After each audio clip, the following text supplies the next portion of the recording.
Golden retriever, Labrador, husky, German shepherd, ये सब नाम हमें पता है, इंडिया में बहुत कॉमनली देखे भी जाते हैं। लेकिन पराया, भाकरवाल, राजपलायम, चिप्पी पराई, जोनांगी, ये कौन से नाम हैं?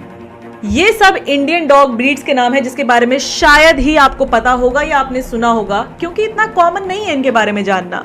उसके बाद भी कुछ लोग बोलते हैं that they are a dog lover. अभी सुप्रीम कोर्ट के ऑर्डर पे जितने भी लोगों ने प्रोटेस्ट किया या फिर जितने भी लोगों ने स्टोरीज लगाई, वही इस सवाल का जवाब दो कि आपके आसपास कितने ऐसे लोग हैं जिनके पास फैंसी डॉग्स ना होके देसी कुत्ते एज अ पेट हैं। रेयरली ही होगा। और डॉग लवर्स के इसी टाइप के डबल स्टैंडर्ड्स को हम एक्सपोज करेंगे आज इस वीडियो में। सो इस वीडियो को एंड तक जरूर देखना, और अगर आपके आसपास भी ऐसे कोई लोग रहते हैं तो इस वीडियो को उनके साथ शेयर जरूर करना। सो इस वीडियो में हम मेजरली 4 पॉइंट्स डिस्कस करेंगे। पहला, कुछ डॉग लवर्स का डबल स्टैंडर्ड। दूसरा, कैसे इंटेंशनली इंडियन डॉग्स की इमेज को खराब किया गया, जिस वजह से ये सब प्रॉब्लम्स हमें आज देखने को मिल रही हैं। तीसरा, ओवर पॉपुलेशन का issue. And fourth one is my take on supreme court's decision. So without wasting any time, let's just get started. Hi guys, my name is Shivangi and you are watching Masla. So I remember once one of my colleague adopted an Indian dog, देसी कुत्ता, and he was very happy about it, very excited. सबको excitement में उसकी photos पूरे office में दिखा रहा था। तभी दूसरा कलीग आता है और बोलता है, अरे ये कौन सा कुत्ता ले आए आप? अगर लाना ही था तो किसी अच्छे कुत्ते को लाते। अच्छा कुत्ता, ये क्या होता है? ऑब्वियसली फॉरेन ब्रीड, क्योंकि foreign breed are considered more trainable, cute and classy, क्योंकि सालों से पिच भी तो ऐसे ही किया जा रहा है। जब ब्रिटिशर्स इंडिया आए तो वो अपने साथ फैंसी पेडिग्री ब्रीड्स लेकर आए, जैसे mastiffs, greyhounds, foxhounds, retrievers, जो पेट्स नहीं थे बल्कि उनके स्टेटस सिंबल थे। और इसी स्टेटस को सेल करने के लिए ब्रिटिशर्स ने इंटेंशनली इंडियन डॉग्स को गंदा दिखाया, आउटकास्ट दिखाया। जो एक अम्ब्रेला टर्म आज इंडियन देसी डॉग्स के लिए यूज की जाती है वो है इंडियन पराया डॉग, और पराया का मतलब ही है आउटकास्ट। ये शब्द तमिल वर्ड परायार से निकला है। परायार बेसिकली वो कास्ट है इंडियन कास्ट सिस्टम में जो कि सबसे लोअर कंसिडर की जाती है, और यही शब्द बहुत ही कन्वीनियंटली इंडियन डॉग्स के लिए भी यूज किया गया, क्योंकि वो लोग शहर या गांव से बाहर रहते थे, गली नुक्कड़ में लोगों के फेंके हुए खाने से अपना पेट भरते थे, बेसिकली आउटसाइडर्स की तरह रहते थे। इंडियंस को दिखाया गया कि फॉरेन ब्रीड्स ज्यादा रॉयल हैं, ज्यादा क्लासी हैं। इंडियन डॉग्स को इंटेंशनली डाउन प्ले किया गया ताकि इंडिया में ये लोग अपने फॉरेन ब्रीड्स को बेच पाएं, और ये सक्सेसफुल भी रहा, क्योंकि ये ऑब्सेशन काफी इंडियन रॉयल्स में भी देखने को मिली। जैसे जूनागढ़, जो कि एक प्रिंसली स्टेट था गुजरात में, वहां के नवाब ने अपने महल में 150 से ज्यादा फॉरेन ब्रीड्स रखे हुए थे, और हर एक ब्रीड के लिए एक सेपरेट स्टाफ था। उनके लिए अलग महल था, स्विमिंग पूल था, सारी फैसिलिटीज थी। यहाँ तक कि नवाब ने अपने फेवरेट डॉग की शादी भी करवाई थी, जिसमें उन्होंने 2 करोड़ से ज्यादा खर्च कर दिए थे, जो कि उस टाइम पे एक बहुत ही बड़ा नंबर था।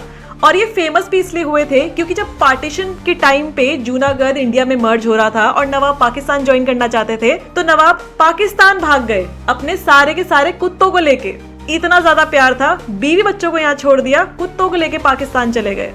और ऐसा ही ऑब्सेशन टाइम टू टाइम हमें इंडिया में देखने को मिला है फॉरेन ब्रीड्स को लेके। टाइम्स ऑफ इंडिया ने एक आर्टिकल पब्लिश किया था हैदराबाद में हुए एक सर्वे का, जिसमें ये देखा गया था कि अगर 100 लोग फॉरेन ब्रीड्स रखते हैं तो सिर्फ एक ही ओनर है जो कि इंडियन ब्रीड प्रेफर करता है। फॉरेन ब्रीड्स रखना गलत नहीं है और ना मैं उसके अगेंस्ट हूँ। प्रॉब्लम बस ये है कि जब उनको as a status symbol use किया जाता है, जिस वजह से इंडियन डॉग्स का अडॉप्शन का नंबर तो खैर आता ही नहीं है, और उनको एज अ डाउन प्ले भी किया जाता है। और सबसे बड़ी आयरनी तो ये है कि लोग खुद को डॉग लवर बोलते हैं, लेकिन फिर भी ऐसी एक्सोटिक ब्रीड्स रख लेते हैं जो कि इंडियन क्लाइमेट के हिसाब से बनी ही नहीं है।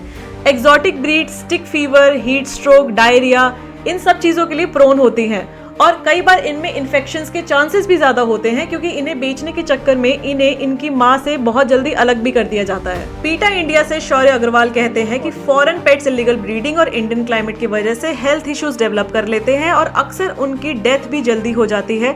कई पेट शॉप्स और ब्रीडर्स इंडिया में ज्यादातर इलीगल हैं, जिससे डॉग्स को कई प्रॉब्लम्स झेलनी पड़ती है, और ये होता भी इसलिए है क्योंकि इन सब की डिमांड है। कितने ऐसे फॉरेन ब्रीड्स हैं जो कि कोल्ड क्लाइमेट के हिसाब से बने हैं, लेकिन फिर भी कुछ डॉग ओनर्स, डॉग लवर्स उनको इंडिया की भीषण गर्मी में पाल रहे हैं, उनकी गर्मी से हालत खराब हो जाती है, बट क्या फर्क पड़ता है, स्टेटस मैटर्स। मुंबई के एक फीडर ने लोगों की मेंटालिटी भी बताई है कि लोग 50,000 से 5 लाख तक खर्च करने को तैयार हैं एक फॉरेन ब्रीड खरीदने के लिए, लेकिन इंडियन डॉग जो कि परफेक्टली फिट है इंडियन क्लाइमेट के हिसाब से, परफेक्टली हेल्दी है, जिसपे ना ज्यादा मेंटेनेंस है ना ज्यादा एक्स्ट्रा खर्चा है, उसको लोग इग्नोर करते हैं, उसको नहीं खरीदना चाहते। एक मेजर कंसर्न ये भी है कि लोग डॉग्स को रख तो लेते हैं लेकिन उन्हें अकेला छोड़ देते हैं बाहर घूमने के लिए बिना उन्हें न्यूटर करवाए या स्टेरिलाइज करवाए, और ये one of the biggest reason है कि डॉग्स की पॉपुलेशन कम नहीं हो पा रही है। चाहे अर्बन ओनर्स हो या रूरल ओनर्स हो, दोनों को ऐसा कहीं ना कहीं लगता है कि न्यूटर करवाना या फिर स्टेरिलाइज करवाना नेचर के खिलाफ जाना हो गया, वो ऐसा कैसा कर सकते हैं, दिस इज कम्प्लीटली रॉन्ग। यही डॉग्स जाके स्ट्रीट डॉग्स के साथ ब्रीड करते हैं और ज्यादा पपीज पैदा होते हैं, जिस वजह से ब्रीडिंग साइकिल ब्रेक नहीं हो पाती। आई एम नॉट सेइंग कि इररिस्पॉन्सिबल ओनरशिप ही एक मेजर प्रॉब्लम है स्ट्रे डॉग्स की पॉपुलेशन के इंक्रीज होने का।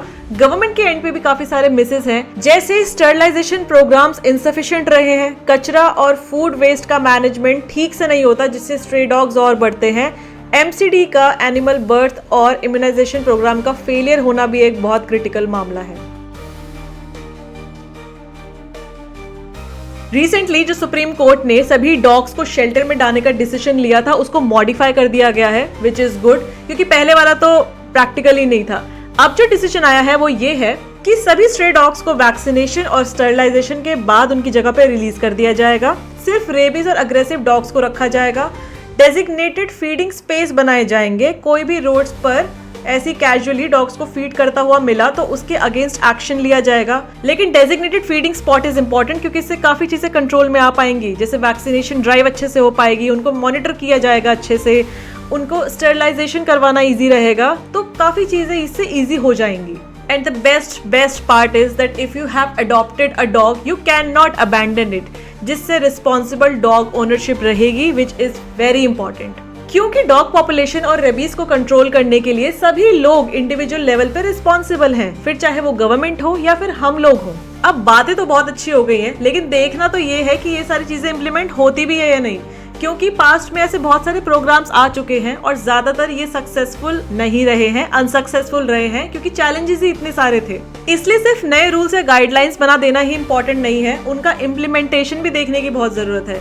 इंडिया को बाकी कंट्रीज से सीखना चाहिए कि उन्होंने कैसे बहुत ही सक्सेसफुली इस सारे इशू को मैनेज किया है, जैसे कि नीदरलैंड्स दुनिया का पहला ऐसा कंट्री है जहां स्ट्रे डॉग पॉपुलेशन बिल्कुल ही खत्म हो गया है, और वो भी मास स्टेरिलाइजेशन और वेस्ट मैनेजमेंट प्रोग्राम्स जैसे सस्टेनेबल मेथड से। भूटान ने तो सारे फ्री रोमिंग डॉग्स को स्टेरिलाइज कर दिया है। So that's it about the video. Last में एक छोटा सा मैसेज में ये ऐड करना चाहूंगी कि जो भी लोग पेट्स रखना पसंद करते हैं वो लोग इंडियन ब्रीड्स को भी, इंडियन डॉग्स को भी वैसी ही प्रायोरिटी थी जैसे कि वो फॉरेन ब्रीड्स को देते हैं। ये एक छोटा सा चेंज है अपने इंडिविजुअल लेवल पे जो कि एक बड़ा फर्क ला सकता है। What are your thoughts? Let me know in the comments.